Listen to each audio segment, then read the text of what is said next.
So without wasting much time, let me introduce our next guest speaker, Dr. Harjeet Kaur Bajwa.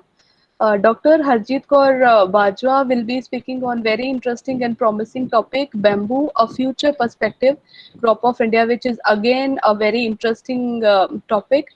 So Dr. Harjeet Kaur Bajwa is currently working as an assistant professor in Chandigarh University, Mohali, India. She completed her PhD from Department of Botany, Punjab University, Chandigarh, working on photomodulatory effects of bamboo shoots. She has published more than 20 research papers in national as well as international journals, has also presented her research work in various forums. She has been awarded with research grant from American Bamboo Society and Ned Jacquith Foundation, USA, to conduct her research work. So, welcome, Dr. Harjeet, and over to you. Thank you, Mamta ma'am. And thank you, Professor Nirmala, giving me this opportunity to speak on this precious and God-gifted plant that is bamboo. So, first of all, happy World Bamboo Day. And once again, I just want to say thanks, Nirmala ma'am, just inviting me on this stage and giving me the opportunity to speak on bamboo. Today's topic of my talk is bamboo, a future prospective crop of Punjab. As we all know that in these days, Punjab is facing so many problems like environmental issues and other related to economic issues. So I just want to introduce all the issues and want to just give the information about the things and how we can, from our side, what we can do to solve these issues. First of all, because we all are connected with this God-gifted, as earlier I told you, God-gifted this plant bamboo. So a little introduction about the bamboo, because some students are also in this session, so they don't know who are not working on the bamboo. So for them, I just want to introduce this plant. This plant bamboo, it belongs to Gramineae family and have 87 genera with over 1575 species. Extremely diverse plant bamboo is, which easily adapts to different environmental conditions.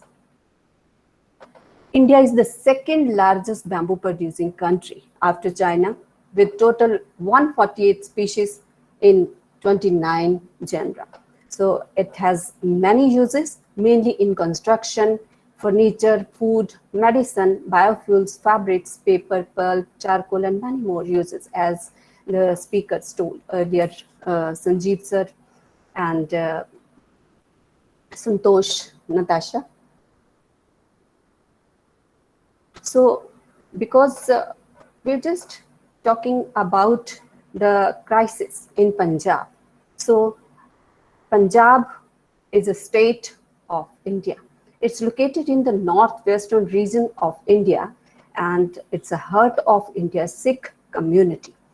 Most of the Punjabi people are engaged in agriculture sector. We all know this. So Punjab is a food basket, bread basket of India, as it produces an important portion of India's food grain and contributes a major share of wheat and rice. Punjab is now, in these days, currently facing major ecological issues, also economical issues, due to the overuse of pesticides and the chemical fertilizers in the soil. Some districts of the Punjab are facing serious health challenges, including cancer. For example, a district Bathinda, so many cases are there of cancer. So what are the main issues Punjab is facing in these days? First of all, Punjab groundwater level dips 1 meter every year, according to a study by Punjab Agriculture University. According to this study, from 1998 to 2018, it's found that groundwater that was at 3 to 10 meter earlier has fallen to below 30 meters in 2 decades. You can see in the slide this map of Punjab. Earlier, you can see the green parts in the map. It means that water was available at 3 to 10 meter level. So a major part or major areas in the Punjab were green in this as shown. But after that, the water level continued to fall due to overuse. And now water is, now we have to dig deep in order to get water out from the soil. So incident of, this is the second major issue, that incident of malignant diseases in Punjab. This is also a retrospective study by a government hospital, that the cancer is a grave problem with increase in incidence of various malignancies at an alarming rate in Punjab.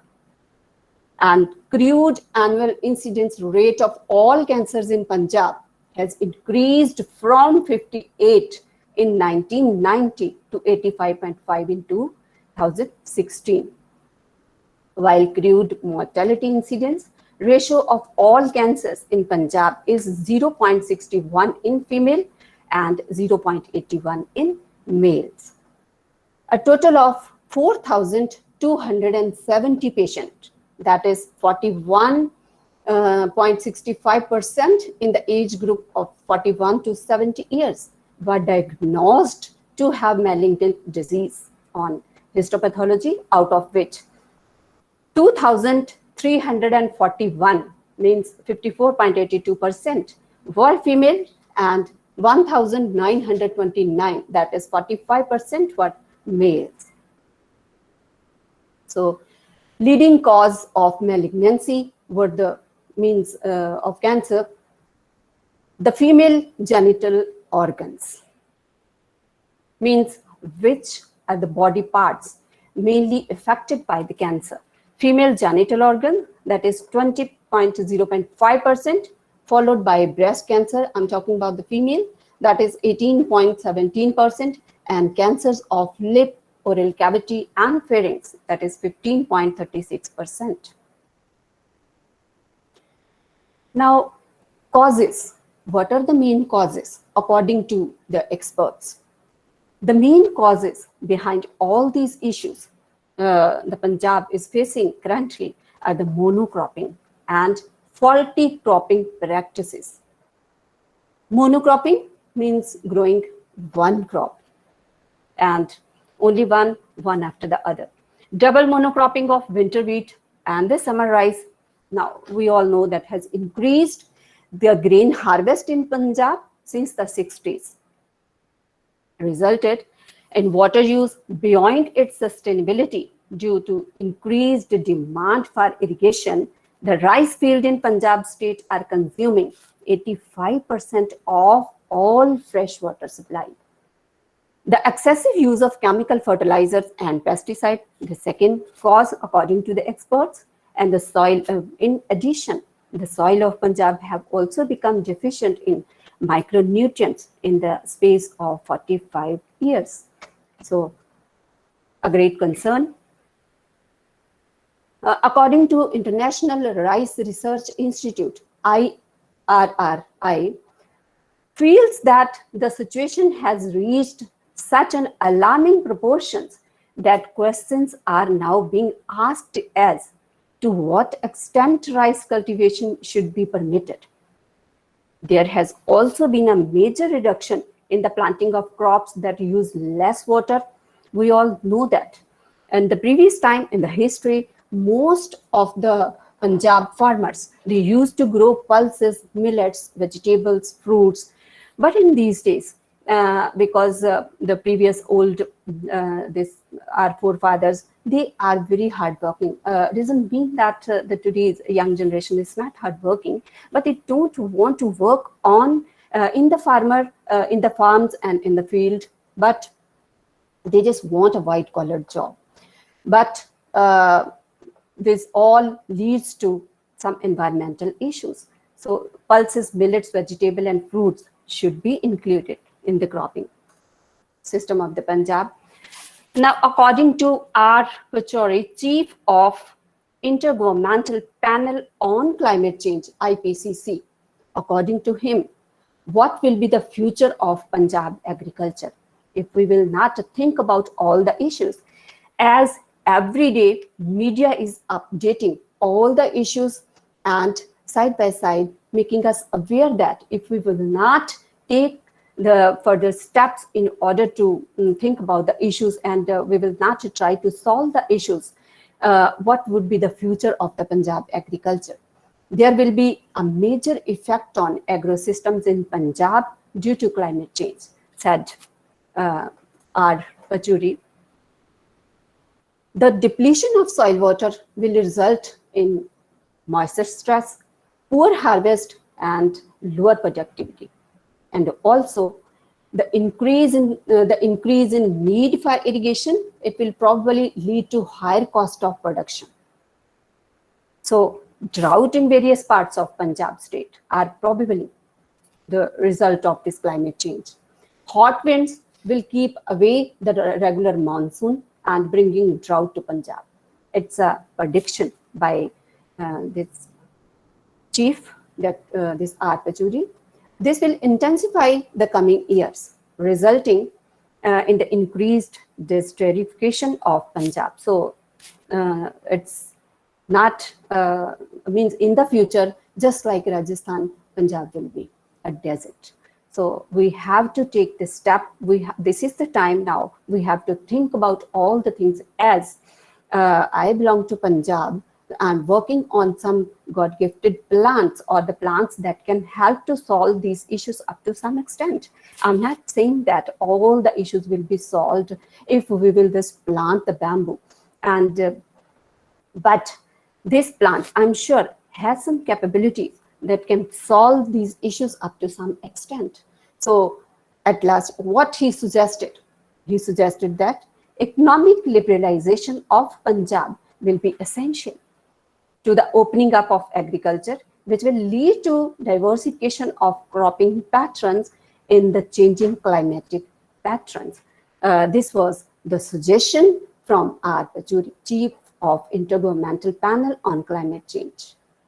Now, bamboo farming. One solution, I'm not saying one solution to all of the problems, but I'm saying one solution to most of the problems. Now, because why this is bamboo is one solution to most of the problems in the Punjab? Because bamboo farming, when we will grow bamboo, it requires no pesticides or chemical fertilizers. One thing, it grows rapidly and can be harvested in 3 to 5 years, as earlier Santosh told us. So rarely need replanting, produce more oxygen than other trees, and it can play an important role in the balance of other gases in the atmosphere like oxygen and carbon dioxide. It also requires no irrigation, excellent for inhibiting soil erosion, grows in a wide range of environment, provides employment opportunities to the impoverished rural poor. So there are a number of the studies by some scientists who supporting these things that earlier I told you that bamboo can do because having some special characteristic, some supporting studies are also there. And IFAD, that is International Fund for Agricultural Development, it's a grant-supported program that has demonstrated that enormous potential of bamboo in contributing to rural poverty reduction in several countries in Africa. Then must be very useful for Punjab too. A case study in India, that is by P.B. Gangopadhyay in Madhya Pradesh, India. As Madhya Pradesh is a state in India having most of the area under bamboo. So area under bamboo in Madhya Pradesh is 108,306 hectare. On the basis of yield calculation, on an average, 1 hectare of plantation, according to P.B. Gangopadhyay, of 1 hectare of plantation, it will yield 2 ton bamboos.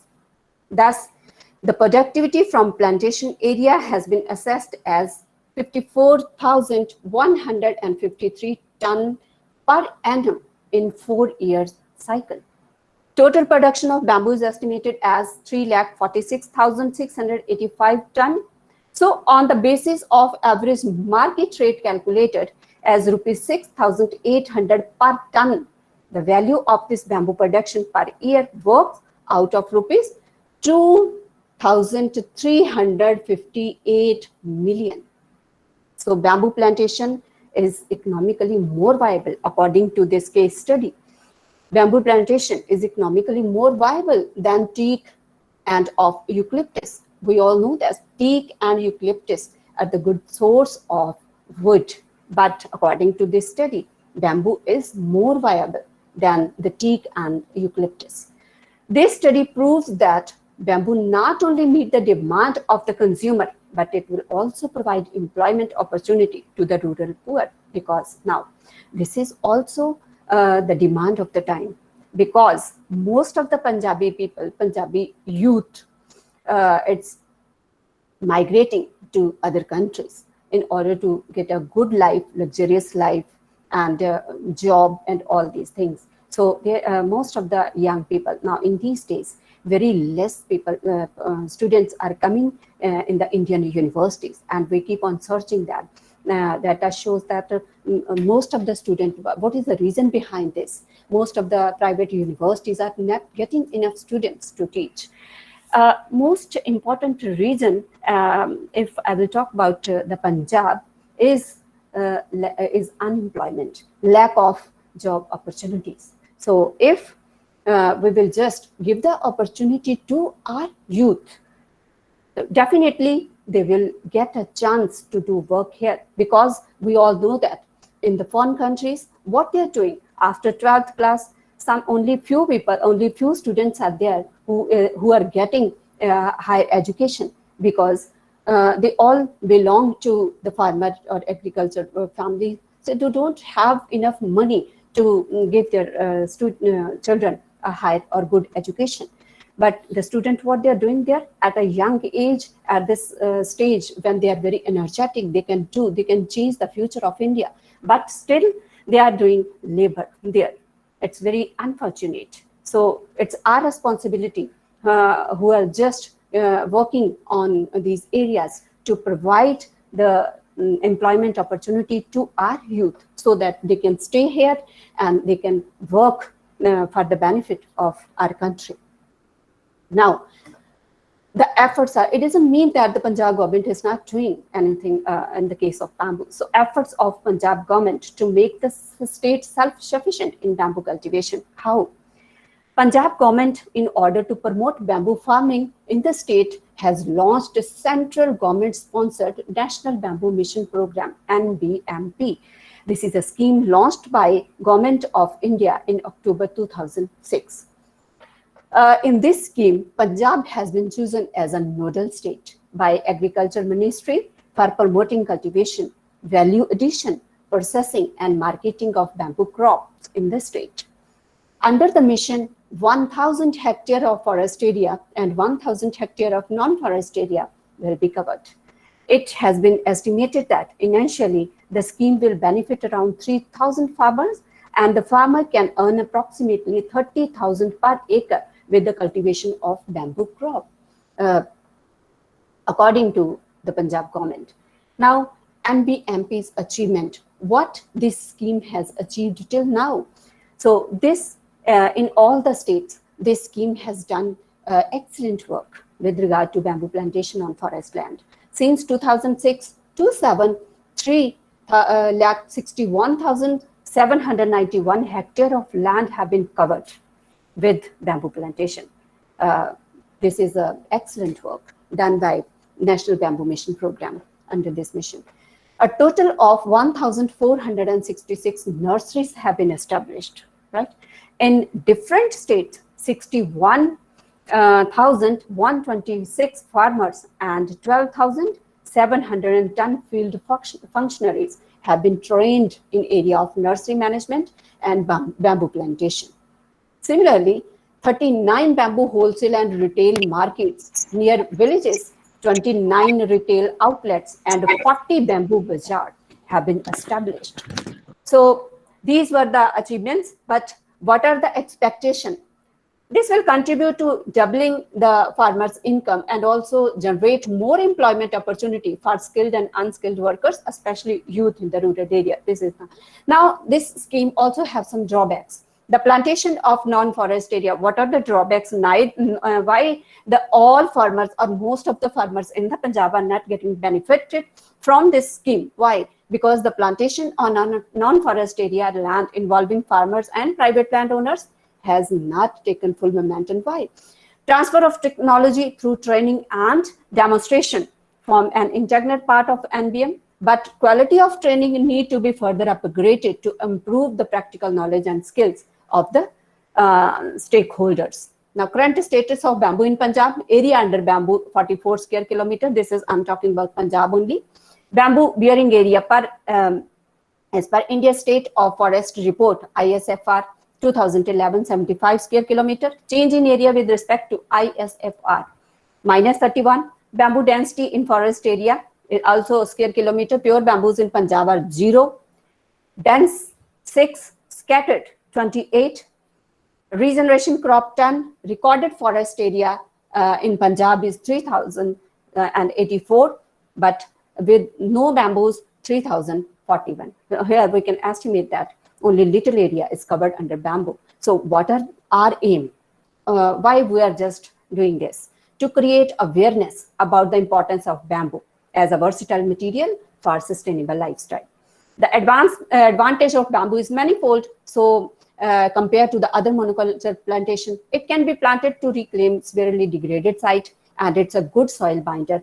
What means our ultimate aim is to make Punjab green, clean, and prosperous. Means we have to make aware the Punjabi farmers that these are the benefits when you will just plant the bamboo, and we can get rid from most of the issues. So happy Bamboo World Day, and thank you so much. Dr. Bajwa, thank you. I must say you have touched upon a very different topic, as Punjab is known for the crops like wheat, rice, maize, sugarcane, and cotton. So I hope in future we see the Punjab state as not only grower of the bamboo, but also one of the best states in commercializing the bamboo products worldwide. Yes, of course, Santana. Yeah, thank you. Thank you so much. Yeah, thanks for coming. Thank you once again.